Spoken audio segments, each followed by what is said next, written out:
विद्यार्थी सरल से ही एवरेज और एवरेज से ही टैलेंटेड बनते हैं। जब कभी उन्हें टेस्ट फियर होती है, जब उन्हें एक्स्ट्रा बर्डन पड़ जाती है, जब उनके अभिभावक के पास वो असक्षम होते हैं बात करने के लिए कि पिताजी आपने सारी व्यवस्था दी, उसके बाद भी हमने ये रैंक हासिल नहीं कर पाया, तो शायद उसके लिए वो पेरेंट्स से थोड़ा डिस्टेंस मेंटेन करने लगते हैं, थोड़ा होपलेस हो जाते हैं और उसके कंडीशन में वो ऐसा करने के लिए सोचते हैं। लेकिन आप बहादुर हो, आपके जीवन का उद्देश्य सिर्फ एक डॉक्टर और इंजीनियर ही बनना नहीं है। एक आदर्श विद्यार्थी के रूप में अपने आप को स्थापित करके उन अपने माँ पिताजी को, जो समाज के हित के लिए उन्होंने आपको एक समाज के दर्पण को बनाने के लिए आपको दूर दराज के इलाकाएँ शिक्षा के काशी नगरी कोटा भेजे हैं, वहाँ आप शिक्षा प्राप्त करके आप एक बेहतरीन माहौल स्थापित करके आप एक बेहतरीन नागरिक बनने का भी अवसर प्रदान और उनको खुशी आप अपने अभिभावक को जरूर दीजिए। मैं बार बार बोल रहा हूँ कि अभिभावक का एक ही अभिलाषा है कि मेरे बच्चे खुश रहें, और उससे बड़ी खुशी और आशा ये है कि हमारे बच्चे रहें। अभी मैं दृश्यम में हूँ और हमारे साथ प्रवीण दुबे जी हैं, जो फाउंडर और मैनेजिंग डायरेक्टर हैं इस संस्थान के। इनका एक बात अभी भी याद आता है, नहीं जाना पड़ेगा कोटा। और मैं कोटा की ही बात कर रहा हूँ। आखिर बच्चे आत्महत्या क्यों कर रहे हैं? आखिर बच्चों को क्या हाथ लग गई है? क्या निराशाजनक बातें हो गई है? कौन से माँ बाप की इतनी ज़्यादा वो है? कौन सा टीचर नहीं पढ़ा रहा है? इन सब चीज़ों को इतने गहनता से बच्चे ले रहे हैं कि वो भगवान के प्यारे हो जा रहे हैं। अपने सपने को नहीं, अपने माँ बाप के सपने को चूर चूर करके इस दुनिया से चले जा रहे हैं। तो मैं प्रवीण जी से बात करूंगा।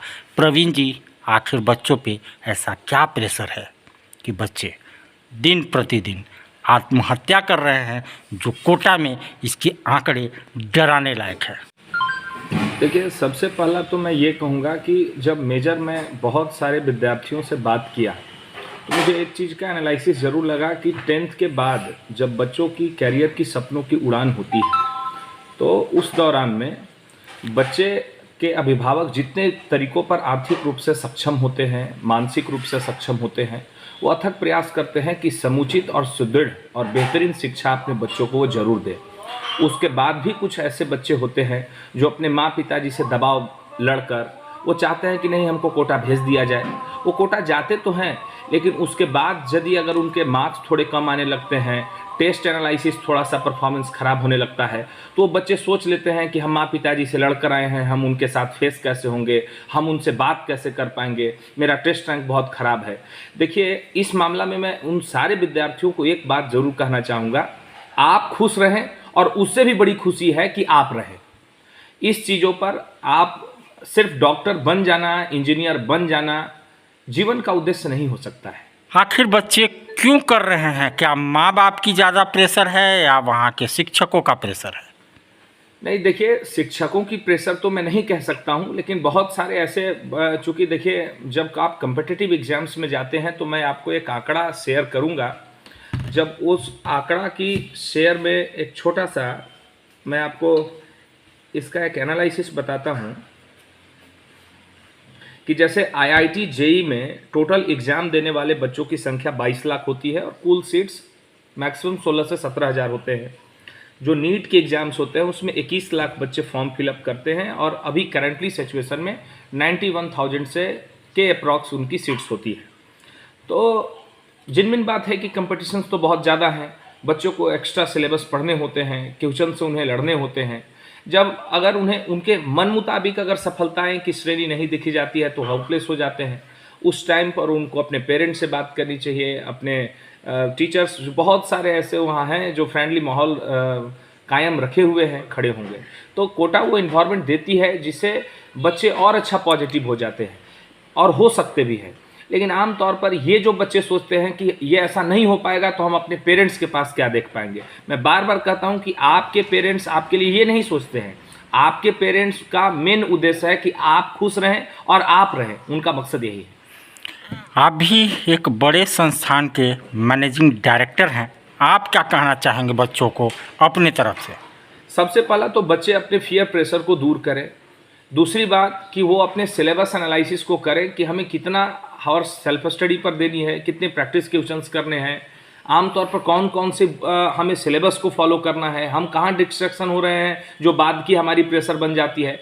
इन सारे चीज़ों को जब एनालिसिस करते हैं तो उन्हें पता चल पाता है कि ये चैप्टर्स अगर हमारे कॉमन नहीं हो पा रहे हैं, इसके लिए इतना ड्यूरेशन की ज़रूरत है, तो ये जो 3 घंटा में हम मान लेते हैं बायोटेक्नोलॉजी जैसे चैप्टर नहीं कर पा रहे हैं, इकोलॉजी जैसे चैप्टर नहीं कर पा रहे हैं, वो 3 घंटा बाकी के रेस्ट वर्क को छोड़कर हम इस पर फोकस कर लें, एनालिसिस करने की ज़रूरत है।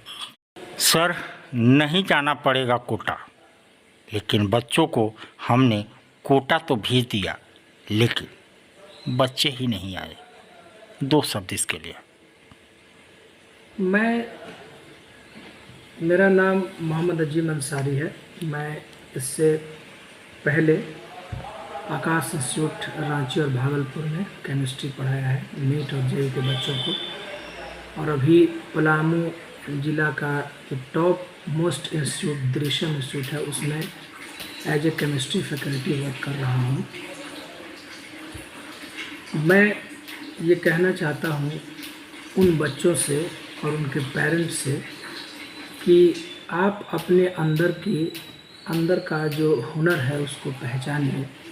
आपको लगता है कि हमसे नहीं हो पाएगा तो आप फ्रैंकली अपने पेरेंट्स को बताइए कि हमसे नहीं हो पा रहा है, शायद इसका सॉल्यूशन निकल जाए।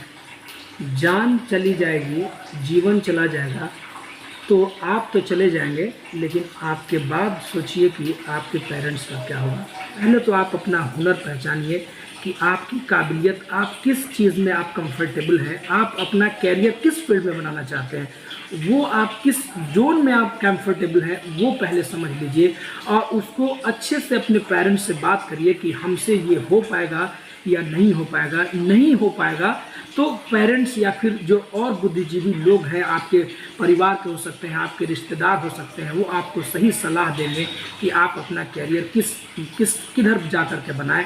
तो वो आप पहले पहचान लेंगे तो शायद ये नौबत नहीं आएगी। वरना अक्सर हो यही रहा है कि यहाँ से तो बहुत उत्साह में, बहुत ऊर्जा के साथ ये चले जा रहे हैं बच्चे, लेकिन बाद में इनको समझ में आ रहा है कि शायद हमने गलती कर दी, ये हमसे नहीं हो पा रहा।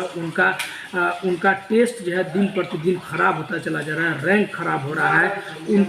उनको शर्मिंदगी सी महसूस हो रही है कि हम अपने रिश्तेदारों को, अपने घर वालों को, अपने जो कलीग्स हैं उनको हम क्या जवाब देंगे। ये सोच करके कहीं ना कहीं अंदर उनकी जो पीड़ा है, जो सोच है, वो दिन प्रतिदिन दिमाग की तरफ खाया जा रहा है और अल्टीमेटली वो सुसाइड कर रहे हैं। तो जैसा कि सर ने बताया, इससे साफ जाहिर होता है एक ही है रोग, क्या कहेंगे लोग। इसको छोड़ दो साहब, कौन क्या कहेगा, कौन क्या कहता है, इसको छोड़ दीजिए। आपके माँ बाप क्या कहते हैं, आपका मन क्या कहता है, आपका भविष्य क्या कहता है, उस पर सब कुछ निर्भर करता है। एक भीड़ पड़ी हुई है, वो कोटा जा रहा है तो हम भी जाएंगे। नहीं, आपकी कैपेबिलिटी, आपकी कैलिबर जो कहता है वही कीजिए और अपनी ज़िंदगी को खुद चुनिए, दूसरे के भरोसे मत रहिए। तो इसको छोड़ दीजिए कि एक ही है रोग, क्या कहेंगे लोग, क्या कहेंगे लोग। जब आप ही नहीं रहिएगा तो लोग क्या कहेंगे, किससे कहेंगे। तो आप अपने माँ बाप के राज दुलारे हो, भविष्य करता हो, आप देश के भविष्य करता हो, तो इन सब को ना चुने, अपनी दिल की सुने और अपनी ज़िंदगी को चुने, अपनी ज़िंदगी।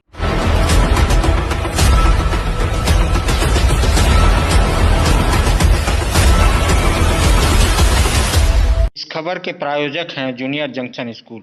नामांकन जारी है, आप अपने बच्चों के उज्जवल भविष्य के लिए नामांकन